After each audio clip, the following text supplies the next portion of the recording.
Nouvelle révision de la Constitution du Bénin.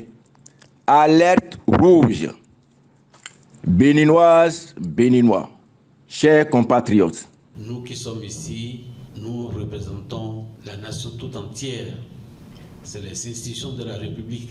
Et nous sommes comme une assemblée constituante. Parce que ce qui se discute et ce qui se fait ici est au-delà de nos pauvres personnes. C'est la refonte totale de tout le système qui est en jeu.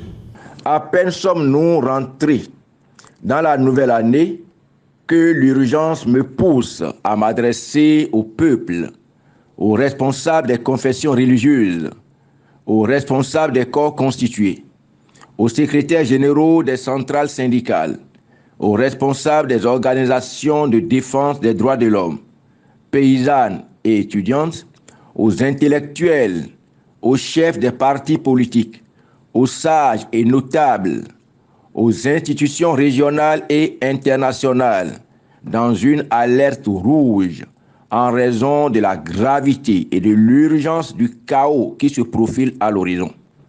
Dans le journal télévisé de l'OLTB du mercredi 27 décembre 2023, il a été diffusé un reportage passé inaperçu car dissimulé derrière un flou artistique fait à dessein. L'élément sujet de notre analyse a été mélangé avec plusieurs autres extraits tirés de l'interview accordée par le président Patrice Talon à 2 journalistes de l'OLTB. Cette tentative de brouiller les pistes en diluant dans les flots de l'actualité une information aussi capitale est justement ce qui m'a fait prêter attention. Béninoises, Béninois, chers compatriotes, des présidents d'institutions et des députés en exercice, tous membres de la mouvance présidentielle, affublés du ministre de la Justice, principal animateur d'un pseudo-dialogue interinstitutionnel, se sont réunis le 22 décembre 2023 passé. Au menu de leurs échanges, une nouvelle révision de la Constitution, après celle de 2019, restée célèbre pour avoir été faite en pleine nuit, à minuit passé, alors que le peuple dormait, par des députés de la 8e législature, nommés, puis investis dans le sang. Le reportage passé inaperçu n'a pas retenu l'attention du grand nombre. Tout cela est fait à dessein pour surprendre le peuple, surgir, agir, disparaître. Le président de l'Assemblée nationale, Louis Vlavonou, déclare, je le cite, « Nous qui sommes ici, nous représentons la nation tout entière. C'est les institutions de la République.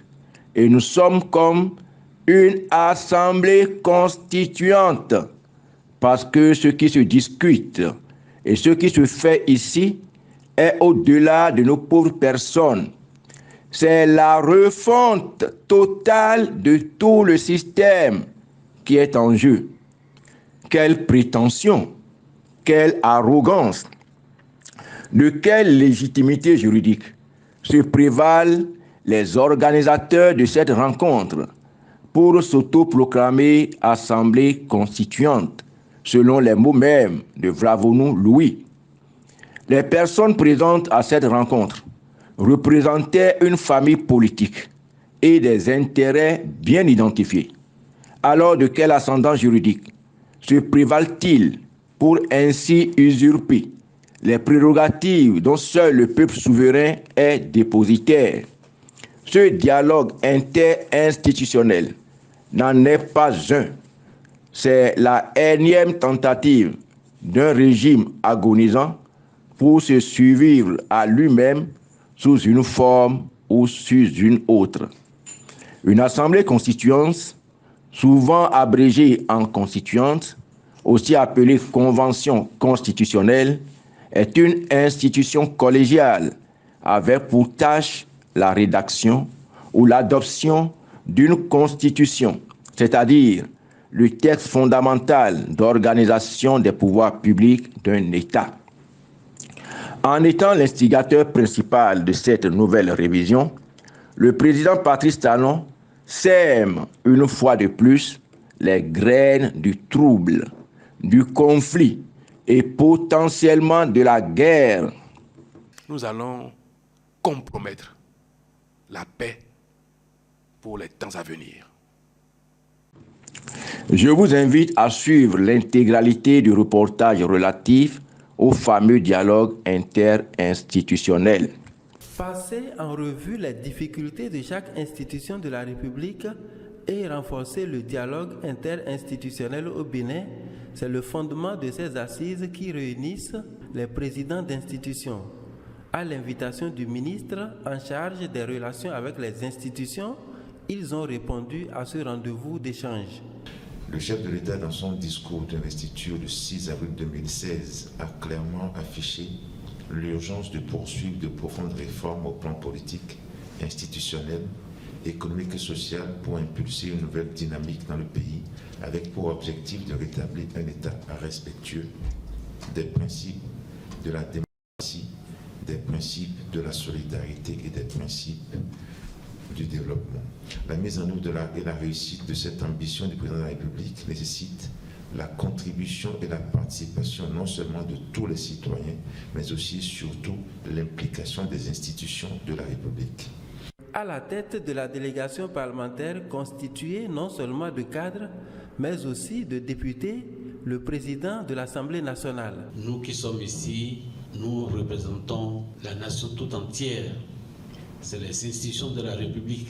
Et nous sommes comme une assemblée constituante, parce que ce qui se discute et ce qui se fait ici est au-delà de nos pauvres personnes.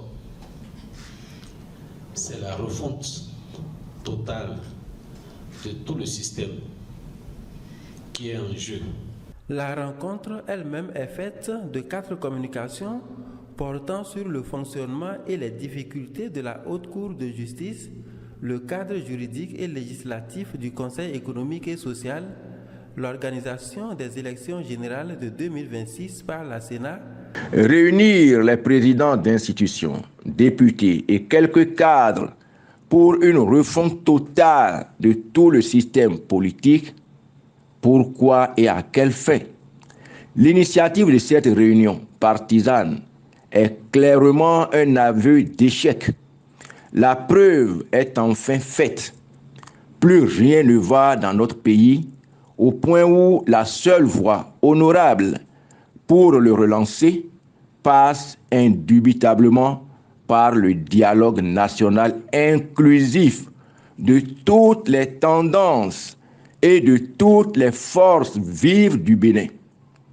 Ce qui, à ce jour, reste l'une des principales revendications de l'opposition. La refonte totale de tout le système ne peut être laissée à la seule classe politique.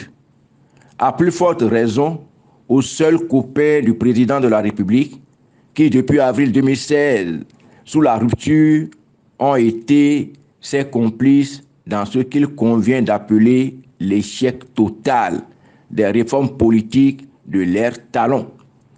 Quel gâchis, quelle ruine! Tout ce désordre qui a déstructuré l'administration béninoise, détruit les partis politiques, divisé les familles, les amis, fragilisé l'unité nationale avec une profonde fracture entre privilégiés et une population maintenue dans la pauvreté, pour finir par claironner qu'il faut à nouveau, après 8 ans d'errance, faire une refonte totale du système politique. Comment expliquer qu'après les crimes de masse, les tueries, les assassinats, les exils forcés, les emprisonnements, tout ça au nom de réforme, on veuille à nouveau opérer une refonte dont on connaît d'avance les objectifs réels? Quelle forfaiture, quelle trahison! Le stratagème n'a pratiquement pas changé. En 2019, c'était déjà au détour d'un supposé dialogue politique avec les mêmes amis déguisés en acteurs politiques que les partis UP, BR et FCBE, à l'époque fraîchement arrachés au président Yahi, avaient en catimini obtenu la révision de la Constitution. Chers compatriotes, en raison de la gravité de ce que je viens de décrire, je vous prie d'excuser à l'avance la dureté de certains propos de mon intervention. Après avoir visualisé l'élément ci-dessus le samedi 30 décembre 2023, j'ai été profondément choqué, consterné et indigné en me rendant compte de la prétention des présidents d'institutions en général et celle du président de l'Assemblée nationale en particulier, M. Louis Vlavonou, qui considère la réunion de quelques soumis au pouvoir comme une assemblée constituante. C'est suffisamment grave lorsque ces propos viennent de la bouche du président de l'Assemblée nationale, qui, de surcroît, est un officier supérieur de la douane, censé comprendre a priori le sens du vocable assemblée constituante. À présent, il est clairement établi que le président Patrice Talon est une menace permanente pour la paix. Le plus ahurissant est que Patrice Talon soit en permanence dans la ruse, la manipulation et le déni total. Pourquoi s'en prenait-il au président Boni Yahi lors de la rencontre du lundi 27 novembre 2023, après sa lettre de saisine des organisations internationales sur la situation politique préoccupante et critique au Bénin? Le problème là, réunion sans nous, ce n'est pas la peine de courir dans le monde entier pour dire le Bénin va mal, je suis la démocratie en danger, et qu'on soit, mais non, ce n'est pas vrai. Nous devons commencer très sérieusement à nous préoccuper de cette tendance du président de la République à croire fermement en une conception fausse de la réalité. Pourquoi faire tout le temps du bruit pour réfuter l'évidence et contraindre l'opinion publique à admettre pour vrai de gros mensonges? Je voudrais m'adresser au peuple béninois pour dire qu'il y a maintenant la péril à la demeure. Le président de la République, dans ses interventions, dit non, il n'y a rien, il n'y a pas de... Lui, il trouve qu'il n'y a pas de crise. Donc, il ne faut pas de dialogue. Mais pourquoi est-ce qu'il réunit les présidents? Pourquoi les présidents des institutions se réunissent pour dire qu'il faut faire refonte du système politique? Donc, non. Il faut dire qu'il y a péril à la demeure maintenant. Ce n'est plus des supputations, des rumeurs et tout ça. Ça s'est matérialisé et c'est vrai. Et par conséquent, il faut que chacun, au niveau où il se trouve, les femmes au marché, les paysans au champ, les émigrants sur les routes, les enseignants dans les écoles, il faut que tout ce monde s'organise pour dire nous ne voulons pas ça. Pour aider à la pleine compréhension de ma pensée, un petit rappel historique de la vie politique de notre pays s'impose. De 1972 à 1989, le Bénin a connu le régime militaro-marxiste-léniniste du président Mathieu Kérékou avec sa dictature. Sous l'égide du Parti communiste du Bénin, le valeureux peuple béninois a mené une lutte sacrificielle jusqu'à la chute du régime de Kérékou. La date du lundi 11 décembre 1989 reste mémorable. La conférence souveraine des forces vives de la nation de février 1990 a donné un nouvel espoir au peuple souverain avec l'ouverture de l'ère démocratique. Le peuple béninois, par référendum, s'est doté de la Constitution du 11 décembre 1990 avec les institutions de contre-pouvoir et de protection des libertés publiques. Cette Constitution a traversé les régimes Soglo, Kérékou, Yahi, un quart de siècle durant et résisté aux tentatives de révision. Voilà, le temps, je conclus, n'est pas à la révision. Première question, le temps. Deuxième question, la méthode. L'initiative, le processus. Le processus est-il conforme à ce que l'on aurait souhaité? point, je ne partage pas tout à fait les observations de professeur Tokpan, même si c'est une virgule. Nous sommes à l'apprentissage démocratique. Sur un texte constitutionnel, le citoyen doit être interpellé. Le débat doit être fait sur les médias, même si c'est une virgule de la Constitution. Le débat doit être fait dans les universités. Le débat doit être fait dans les associations, dans les médias. Le lien entre le goût et le bariba, c'est la Constitution. C'est la Constitution. Ce qui soude ce pays, c'est la Constitution. Ce qui soude ce pays, c'est la Constitution. À l'avènement du président Talon, au nom de fallacieuses réformes égoïstes, il a introduit un projet de révision de la Constitution, conduit par le ministre de la Justice, Joseph Diogbenou, auquel le Parlement a fait échec le 4 avril 2017. Avec ses députés du bloc de la majorité présidentielle, appuyé par le ministre de la Justice, Séverin Maxime Quenom, il a fait introduire pour une deuxième fois une proposition de révision de la Constitution.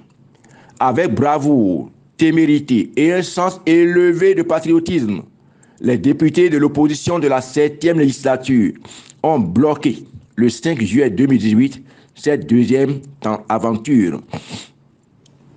Pris comme des ennemis par Patrice Talon, ces dignes fils ont été soumis aux persécutions et représailles politiques, ce qui a conduit ou bloqué certains d'entre nous en exil. Les faits nous donnent aujourd'hui raison sur les velléités malveillantes du régime de la rupture.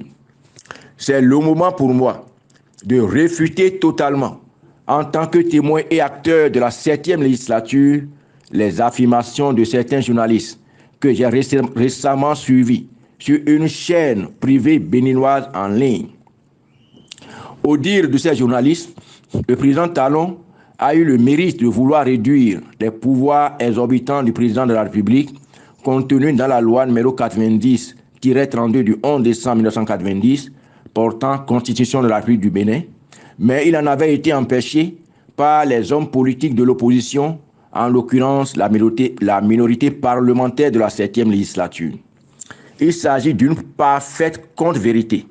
Le candidat Patrice Talon avait effectivement axé sa campagne sur les réformes politiques et institutionnelles qui devraient aller dans le sens de la réduction des pouvoirs du président de la République au profit du renforcement des contre-pouvoirs.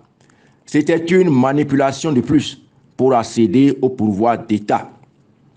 Dès les premiers mois qui ont suivi son investiture, il a jeté à la poubelle tout son projet de société pour appliquer du machiavélisme. Dans les deux textes de révision constitutionnelle rejetés par les députés de la 7e législature, nulle part les prérogatives du président de la République n'avaient diminué. Bien au contraire, il les a fortement augmentées et renforcées au point d'affaiblir et d'instrumentaliser la justice en faisant prendre d'assaut le Conseil supérieur de la magistrature par deux autres ministres du gouvernement, en plus du seul garde des Sceaux qui a toujours été membre du dit Conseil. Il a même augmenté le nombre de personnalités extérieures à la magistrature dans le but de réduire l'influence des rares magistrats qui y siégeaient. Le président Patrice Talon n'a jamais été un homme de parole. Les exemples sont légion. La CEDEAO, l'UEMOA, l'ONU et les différentes chancelleries accréditées près le Bénin ont la responsabilité face à l'histoire de faire barrage à cette course effrénée du dirigeant béninois. Une course vers le gouffre et le chaos. C'est le moment, plus que jamais, de réagir en interpellant Patrice Talon et en le rendant seul responsable des conséquences prévisibles de ces choix politiques désastreux. Élu pour un mandat de 5 ans, Talon en a fait 5 ans plus 45 jours avant de se porter à la tête du pays pour un second mandat dans des conditions dignes de la Corée du Nord, en faisant couler le sang de ses compatriotes, en emprisonnant et en exilant les plus engagés contre sa dictature, et en méprisant publiquement la souveraineté du peuple. C'est lui qui, aujourd'hui, médite une seconde révision opportune de la Constitution à l'intervalle de 4 ans et au mépris des risques encourus. Mon alerte s'adresse particulièrement à la CEDEAO, très experte à jouer aux médecins après la mort, dans le meilleur des cas. Chers compatriotes, je vous fais une confidence. En 2018, alors que le président Patrice Talon manigançait pour exclure l'opposition des élections législatives, une délégation de l'opposition, composée du professeur Victor Tokpanou, des honorables députés Nouréni Achade, Simplice Kodjo Dossou et moi-même, Valentin Djenotiangossou, s'étaient rendus au siège de la CEDEAO à Abuja avec un mémorandum pour rencontrer le président de la commission avec qui nous avions préalablement pris un rendez-vous. Sur place, nous avons été reçus par le commissaire de la CEDEAO au département des affaires politiques, paix et sécurité, le général Francis Awagbe Béanzin du Bénin. Nous avons eu la désagréable surprise de remarquer plus tard que non seulement la CEDEAO n'a rien fait pour empêcher la supercherie, mais elle a en plus validé la dite élection, malgré les multiples assassinats et autres troubles, sans évoquer les arrêts de la Cour africaine des droits de l'homme et des peuples. Les législatives de 2019 ont permis à Patrice Talon de s'offrir une assemblée monocolore de 83 députés à la 8e législature. Ils votaient les yeux fermés toutes les énormités qu'on leur soumettait sans lecture et sans compréhension du contenu des lois dont ils vont souvent demander l'explication à la Sénat. Finalement, on se demande à quoi sert en réalité la CEDEAO, cette organisation supranationale. Récapitulons.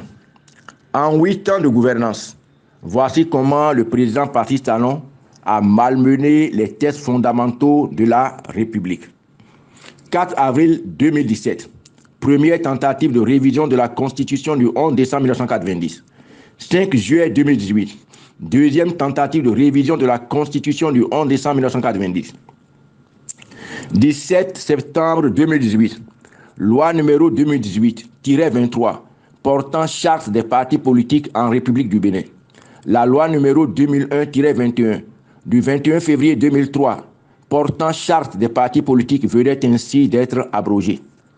1er février 2019, décision DCC EL 19001 instituant le certificat de conformité, une pièce illégale inventée par la Cour constitutionnelle Djogbenou afin d'exclure tous les partis politiques de l'opposition des élections législatives de 2019.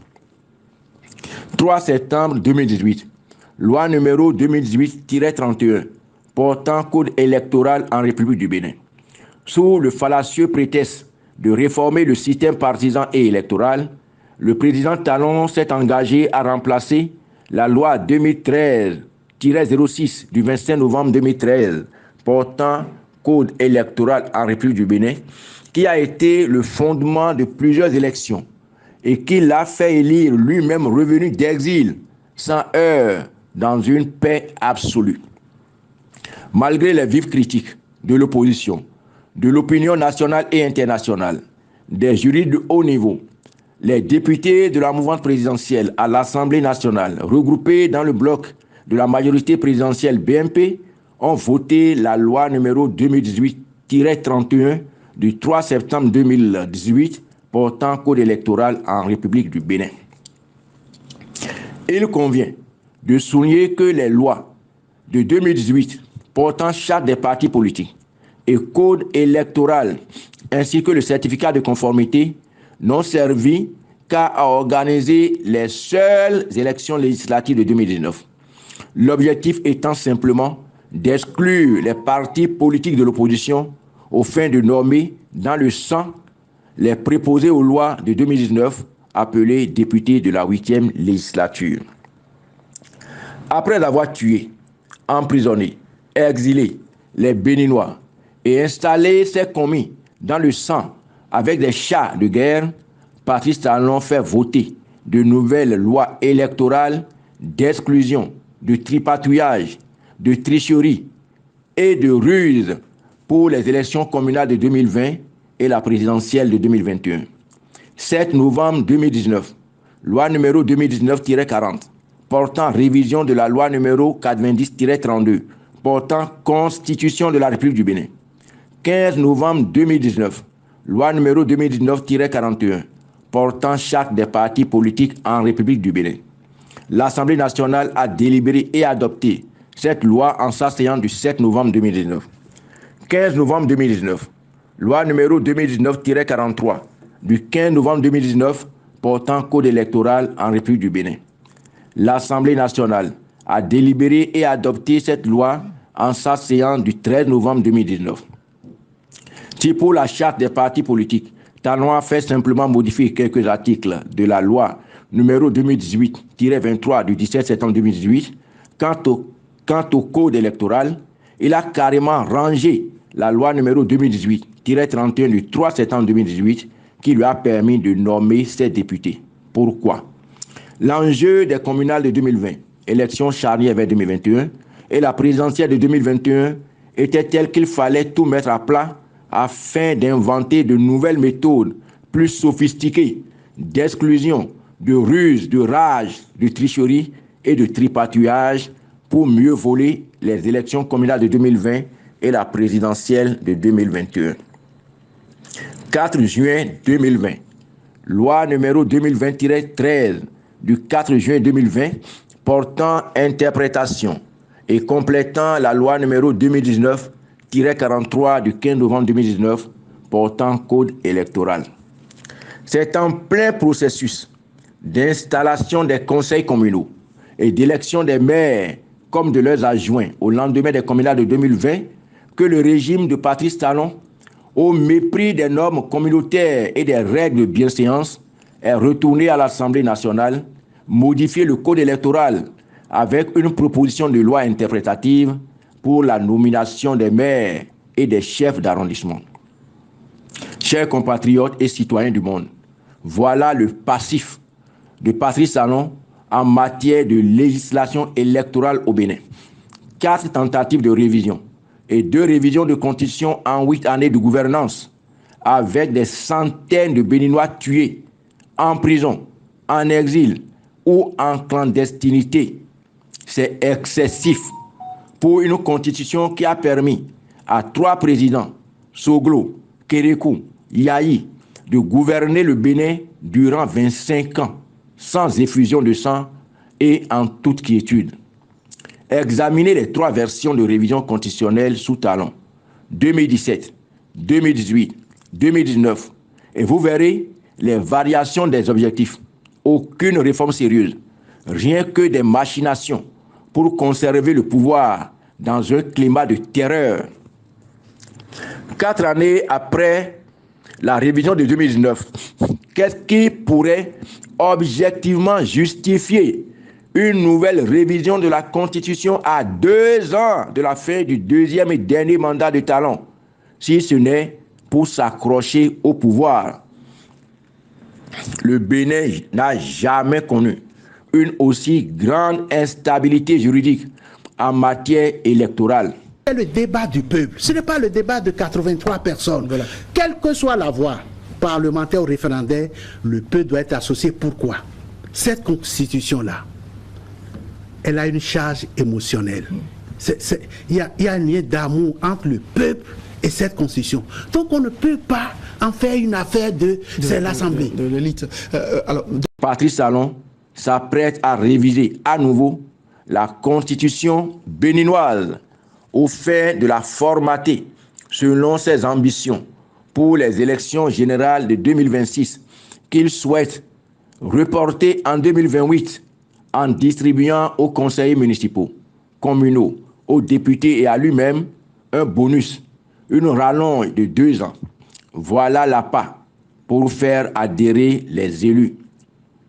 Contrôler les parrainages, soumettre davantage les institutions de la République, voler sans jamais répondre de ces crimes devant la haute cour de justice sont les autres objectifs de la refonte totale du système en préparation pour permettre à Patrice Talon de demeurer au pouvoir à vie.